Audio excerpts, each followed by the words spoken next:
Vendors, to this week's broadcast. We have many fun things to talk about. Let's start with our upcoming events. The forensics class is taking a trip to Plymouth State on November 21st. The Lisbon Turkey Trot is on November 24th. On the 26th, a Black Hawk helicopter will be landing at the New England Water Field. Thanksgiving break is November 27th to the 29th. The start of basketball season is November 18th. The alumni basketball game is on November 29th. The 4th grade through 12th grade winter concert is on December 10th. And lastly, the craft fair is on November 30th. Now, let's switch to our past events, starting with Jaden in the choir and band field trip.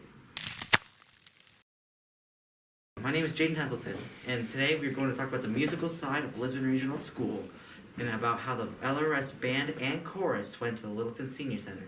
Now, let's go to Miss Lieberman, who is the music teacher and the chorus director. What was the Littleton Senior Center trip all about? Okay. So the Littleton Senior Center trip was an opportunity for our performing ensembles. So that is the high school jazz band, the high school choir, middle school concert band, and elementary band, just the 5th graders, to get out and perform. We'd love to go. We went to the Littleton Senior Center, which is it's not a residential place. It's where seniors can go and socialize, and they're just such a great audience. So it's a really great way to start off our season of performing with playing for senior citizens. Would you do this again? I believe the band is going again next month, and the choirs will be going again next semester. They wrote me a very nice thank you card saying, feel free to come whenever. Thank you, Miss Lieberman. Well, now, back to the anchors. Thank you, Jaden. Now let's go to Hunter about the Soccer Sports Awards.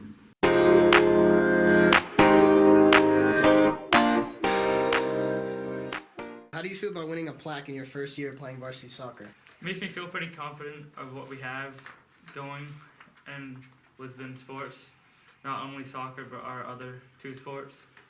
So I hope we can keep improving and hopefully find some more people to get those awards. All right. And so what do you think helped you get the Most Distinguished Player award? I think my communication on the field with the other players, telling them where they need to be, and even when we're down by lots, I'm still trying, but hopefully that'll change for next year and we'll be up by a lot. All right. And what are your hopeful plans for the future of the varsity soccer team? I hope our success continues, and our little success that we found in this past season, I hope it continues into next season. It just continues on, and maybe we can figure out something to make it into the playoffs.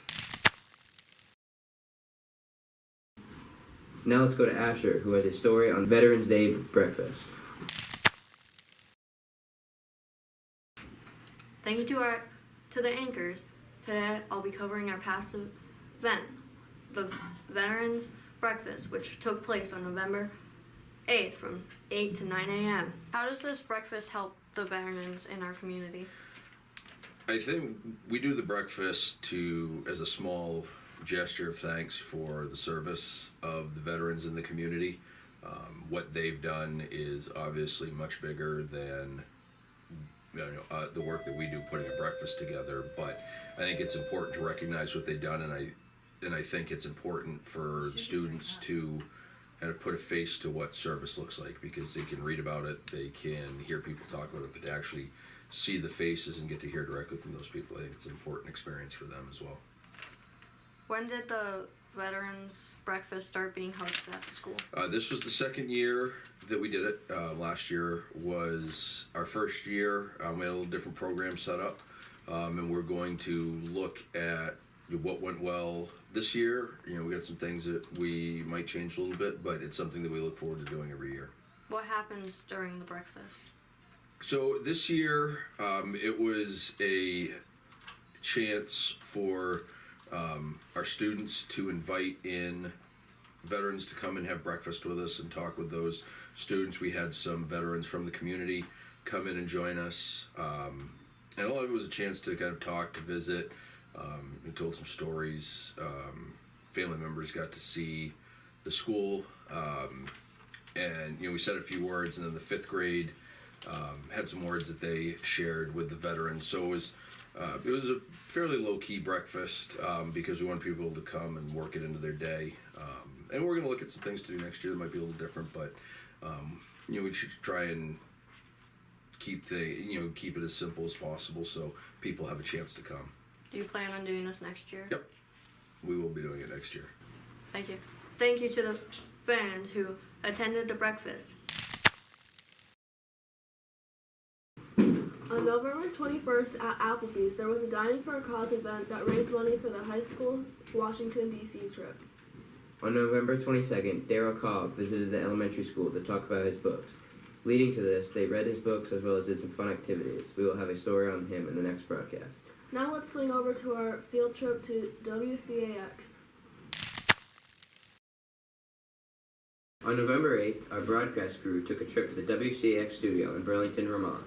On this trip, we got to take a tour of the facility and how the news is run. We got to see all the different rooms and equipment that allows them to create news for people to see. We got to see the studio where they record the news as well as all the equipment they use.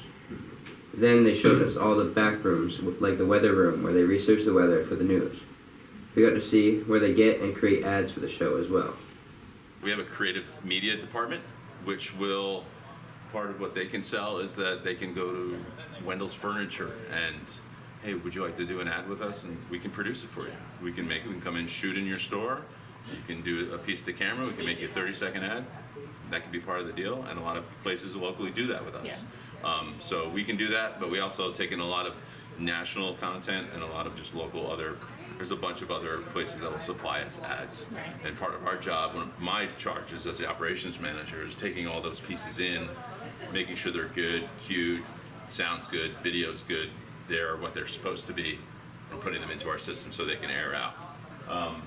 But yeah, some of their better deals is when we can create them for them, because we can offer that at a premium than going to some New York City creative services team or something like that to make a really expensive ad, right? Or freelancing, things like that.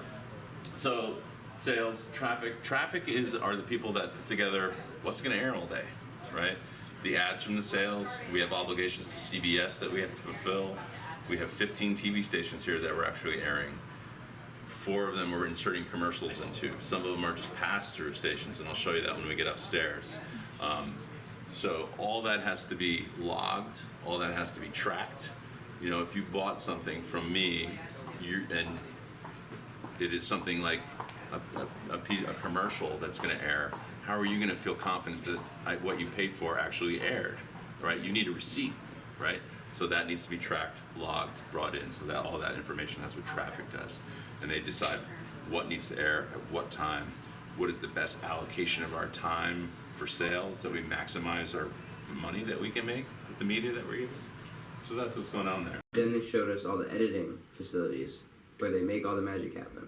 Thank you for joining us at noon. I'm Kevin Smith. John is off. The city of Barrie is under a boil water notice following the water main break. Officials say it happened on South Main Street between Ayers and Boyds. Those repairs and at residences south of Ayers Street, where it is now down to one lane. Crews worked overnight. We got to interview some of the anchors about what led them to WCAX. I mean, I actually interned here when I was in college, and then my first job was in Duluth, Minnesota, so also in the Arctic Circle, I guess you could say. And then since I interned here, I knew people here, and then I came back here just about a year ago. Yeah. I started as a frustrated filmmaker. I wanted to make movies, and at one point there was this idea that maybe I would be an animator for Disney.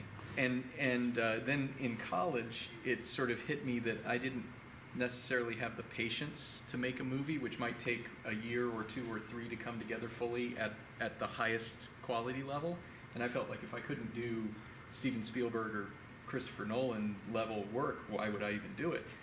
But TV, on the other hand, you could do the highest level of work if you've set up your systems the right way. You can do the highest level of work because you've got all these other teammates around you, and kind of the sense of reward that I got out of that. So I started as a creative person. I made commercials, and I would write and shoot and edit things for the station, but not journalism.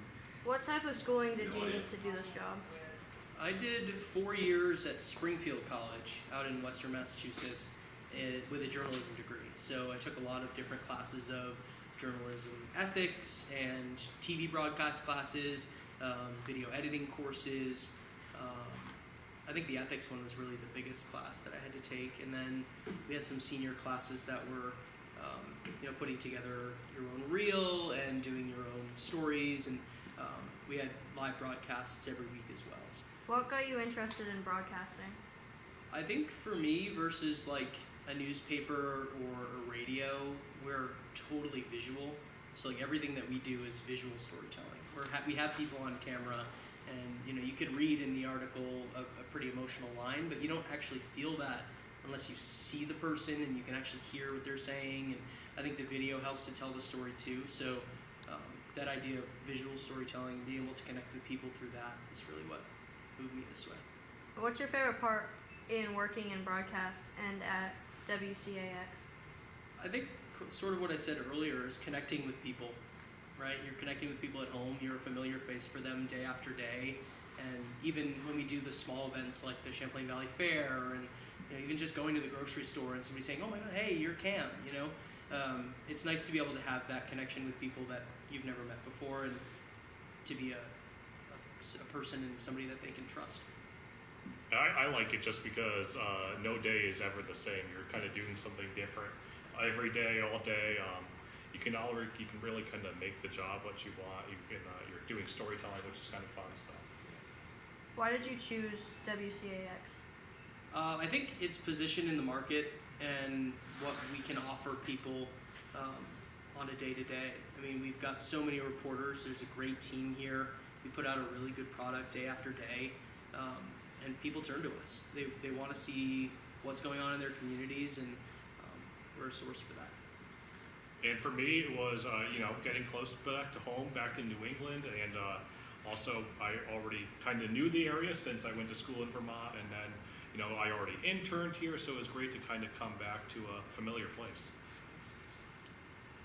What was the most memorable story you've ever done? I would say it was probably a story I did a couple months ago. There was a student at one of the local schools that was bullied to the point of suicide, and was able to sit down with her family, her siblings, her mom, and get that side of the story, get the emotion there, and then make it into a larger, more impactful story by talking about the issues of bullying as a whole in the state, what the state needs to do better, to sort of fix some of those issues. It was impactful. It was a hard one to tell, but certainly taught me a lot. And what advice would you give someone interested in this field? I'd say just keep going. The repetition is important, especially you guys are doing it at such a young age right now, to be able to get your foot in the door and start telling stories and start being able to talk to people and conducting interviews like you're doing right now. Just keep doing that and get good at asking the right questions and knowing when somebody may not be giving you the answer you're looking for. But to get the repetitions in early, I think, is a perfect start. Yeah, I would echo everything that he said. Don't be afraid to have new experiences, get out and about, get out of your comfort zone. And We are very thankful for the opportunity to go on this tour and learn all there is to know about making news. Thank you, WCAX. Now back to the studio. Thank you, WCAX. Now let's go to Augusta, who on her big story of the history of Lisbon.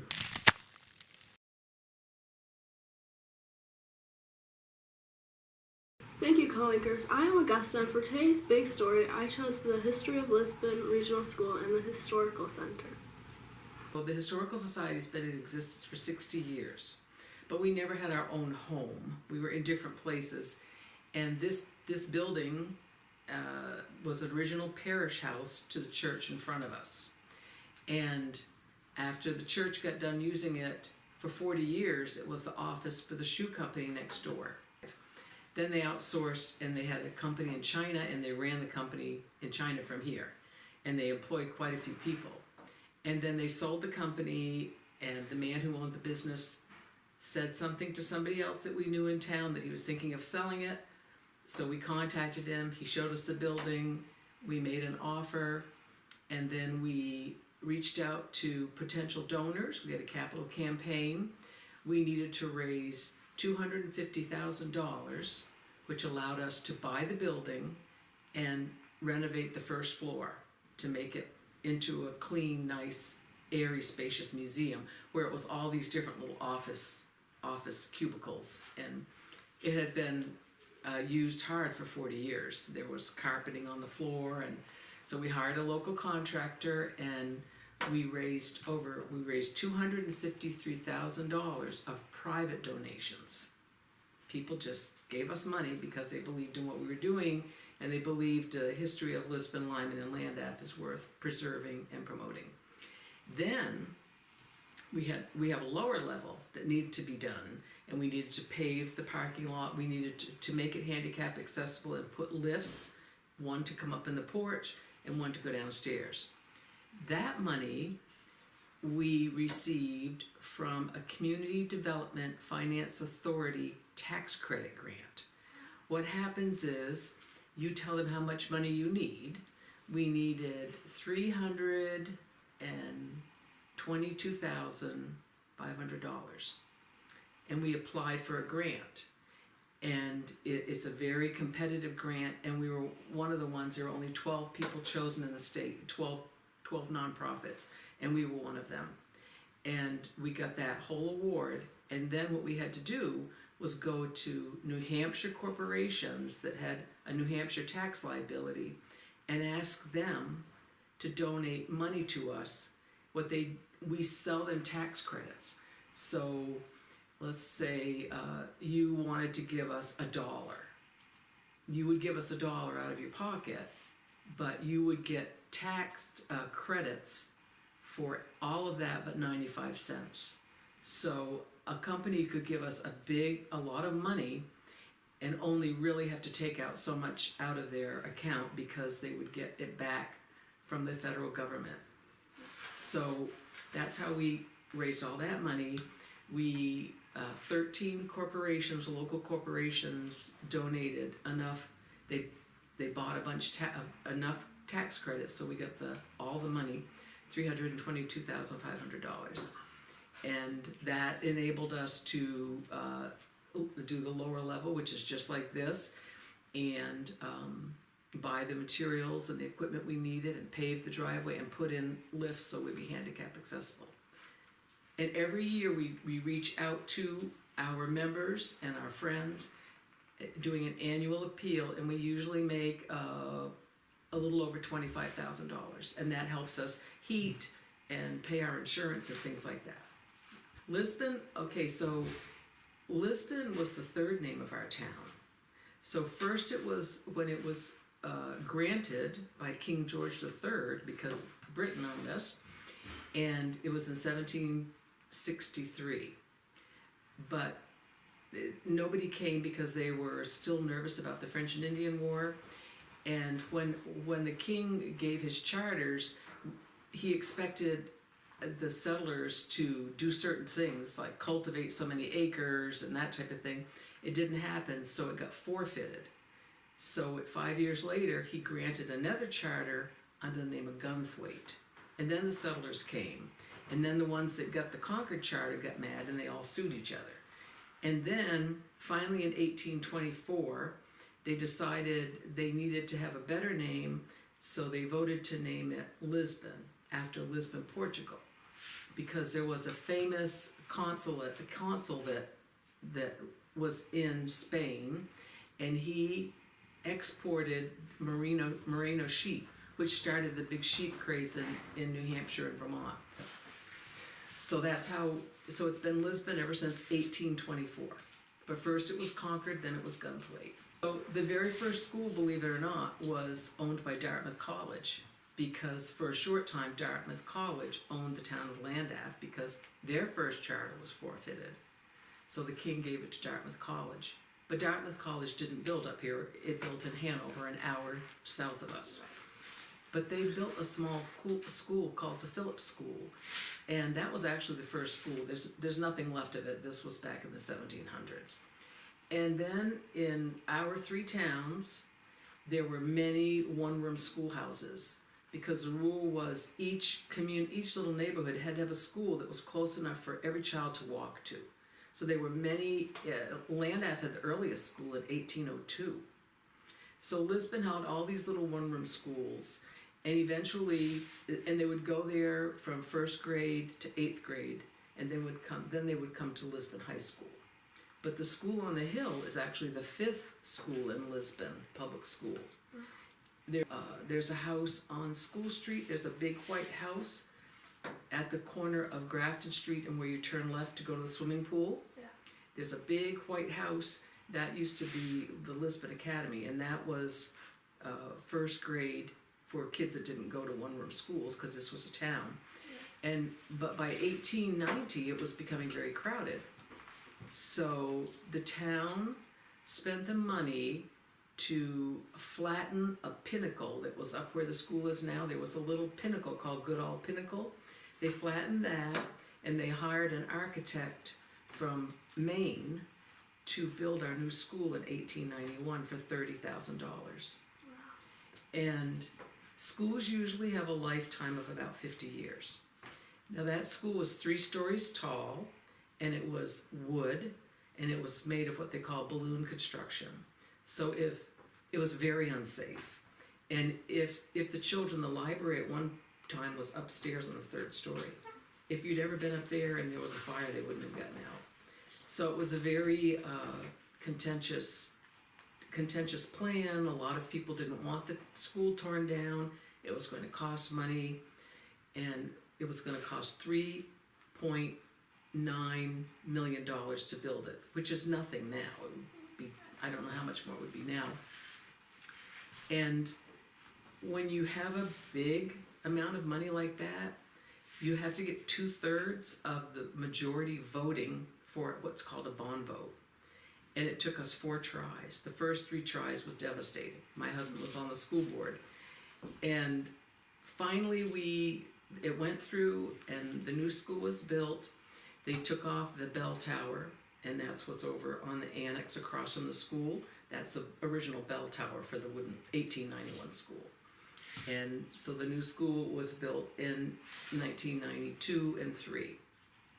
Now, in 1959, the elementary wing was added to the school. That wasn't always there. And when the school was first built, girls were on one side of the school, they went in one door, and the boys went in another door on the other side of the school. You know what how their day started out? Reading the Bible, praying, and singing hymns. And there were religious clubs and Latin clubs and all kinds of things that we don't have now, we couldn't have. And so that was the story of the old school. And then in '65, the school became a regional school where all the children in Landaff, in Lyman, didn't go to their one-room schools anymore. They came to Lisbon. Landaff did not join the regional, but they had a tuition agreement. So the only 2 towns that belong to the regional are Lisbon and Lyman. And before the new school, this I always found fascinating. With the old school, the children that came to high school from, out in the hills of Lisbon, Lyman, and Landaff, they came in a sleigh, their horses and sleigh in the winter, or they came in a horse and buggy in the summer. And they quite often would drop their milk off at the railroad station because the milk was shipped to Boston. And then when they got here, they would find a garage or a barn in town where they could put their horse for the day. And then at the end of the day, they'd go get their horse and they'd go home and do their chores usually. Yeah, nobody had a car. Some of the children that lived far out and didn't have a horse and buggy or sleigh to spare, they actually boarded with people in town. So they would actually live with somebody in town, and they had to earn their keep by cooking and cleaning and doing the ironing, and still go to school and do their homework. Do you know why New Hampshire has such a hard time with education, funding it? Because all our funding comes from real estate taxes. And there's been a lawsuit going on for probably 40 years called the Claremont lawsuit, because it's a wealthy community, a property-rich community, they can give their children opportunities than a poorer. But we aren't property rich. We don't have a lot of companies that pay taxes and help us out. So homeowners have high taxes. And if it wasn't for New England Wire, we probably wouldn't even have a school, because they are a huge taxpayer. Yeah. So it's up to the property owners to pay for children's education.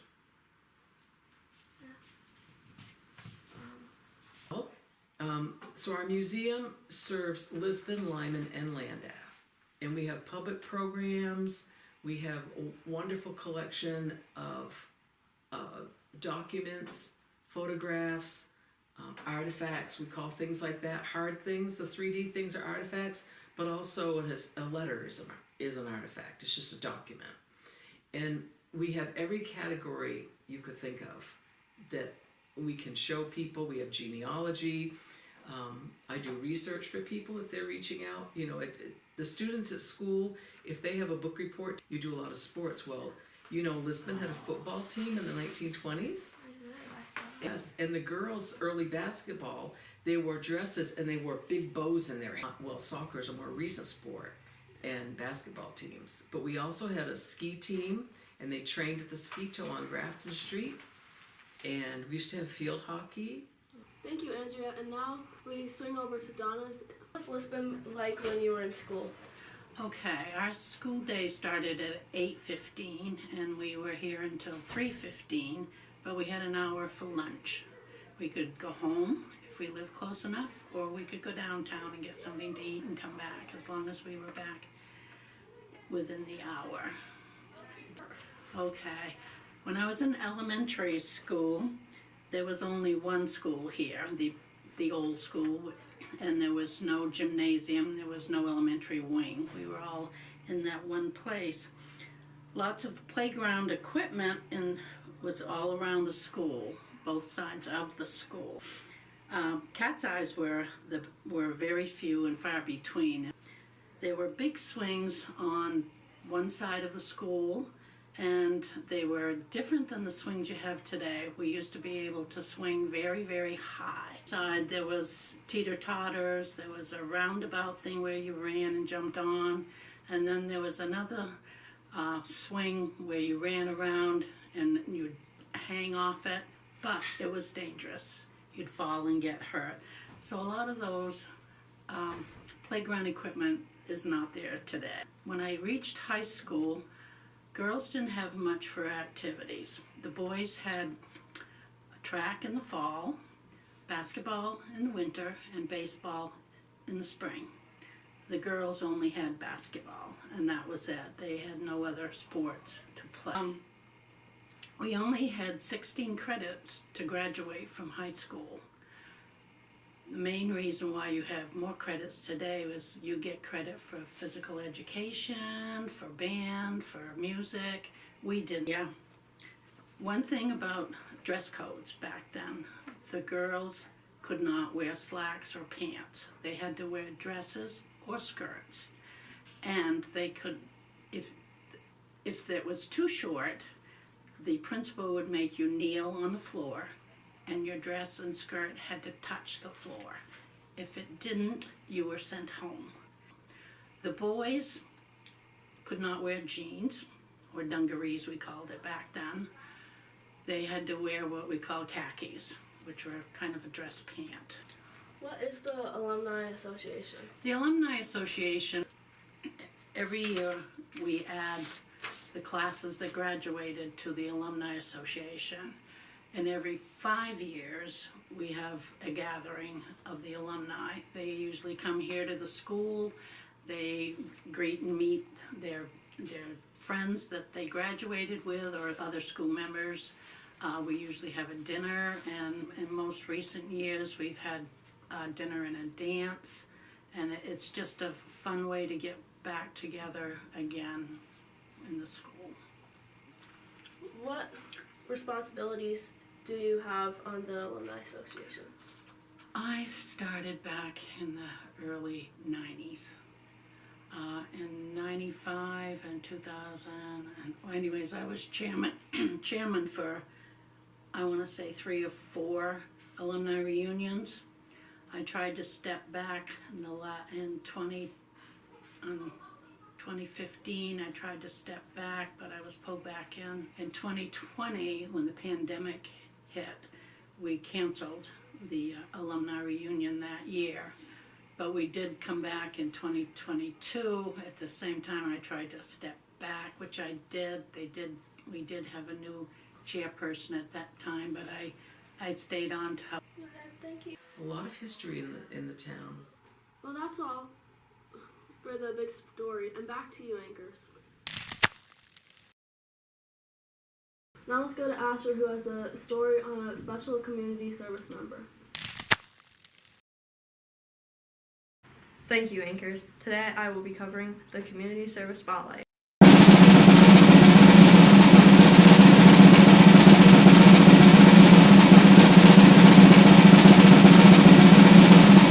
Our spotlight is Chief Sullivan, the Chief of Police Department here in Lisbon, New Hampshire.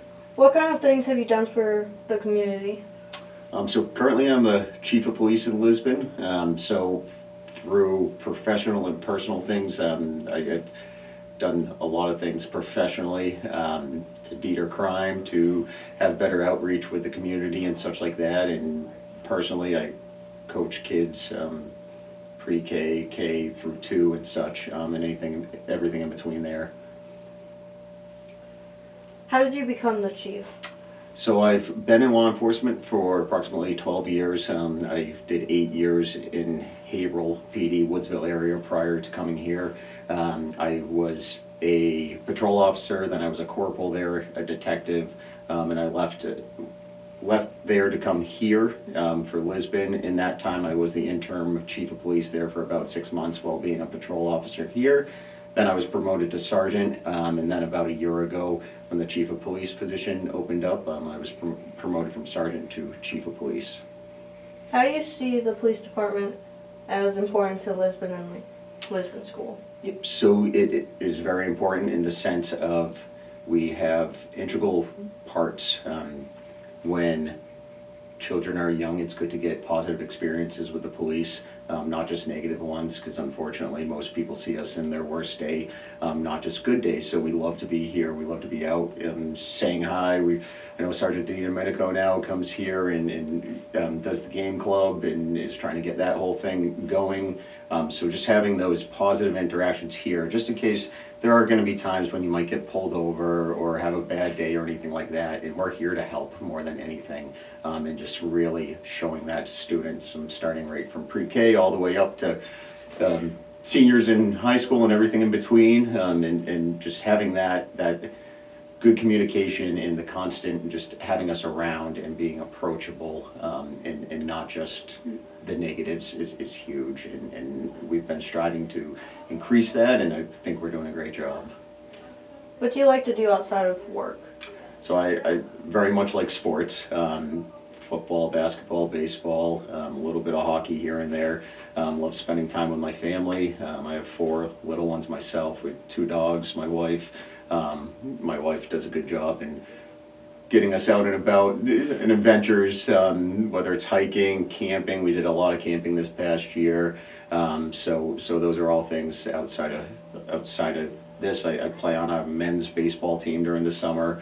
I kind of got to it in the beginning. I coach my kids through the Lions Club, pre-K, K through 2, in all different sports, basketball, baseball, soccer. So when I have off time, those are the things I like to do and are doing. What are your interests? So continue a little bit from there. My interests, I very passionate. I've always liked sports. I've grown up with sports. I grew up in the southern part of the state, moved up here about 15 years ago now. I've gotten into hunting, so starting to do that. I got a lot of friends who are avid hunters that have shown me the ropes, that are now my 8-year-olds become interested into it, so we've started to get that portion and sitting still and trying to let the deer come to us type of thing. But interest outside of work is, sports, my family, and outdoor activities for sure. Thank you, Chief Sullivan, and the police department. Now back to you, anchors. Thank you, Asher. Now let's go to Jaden, who has a joke with some students. Hello, my name is Jaden Hazelton, and today we're going to elementary students to get some comedy. Without further ado, let's go to the comedic side of Lisbon Regional School. What is your guys' favorite joke? What do you call a snake in a bakery? A python. What's your favorite joke? Why did the snake cross the road? Because it had to get home before their parents had a hiss and fit. Why did the gopher bring 2 pairs of pants? Just in case if he got a hole-in-one. Thanks for giving us some comedy gold. Now, let's go right back to the anchors. Now let's finish with Hunter with Guess Where I Am.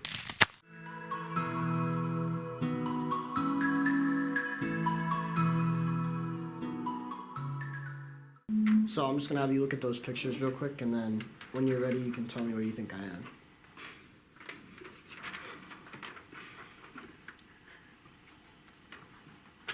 You're at the basketball court. Alright, and now I'm gonna give you a moment so you can look at those pictures and try to find out where I am. And when you're ready, just let me know so I can ask you where you think I am. I think you're at the basketball court.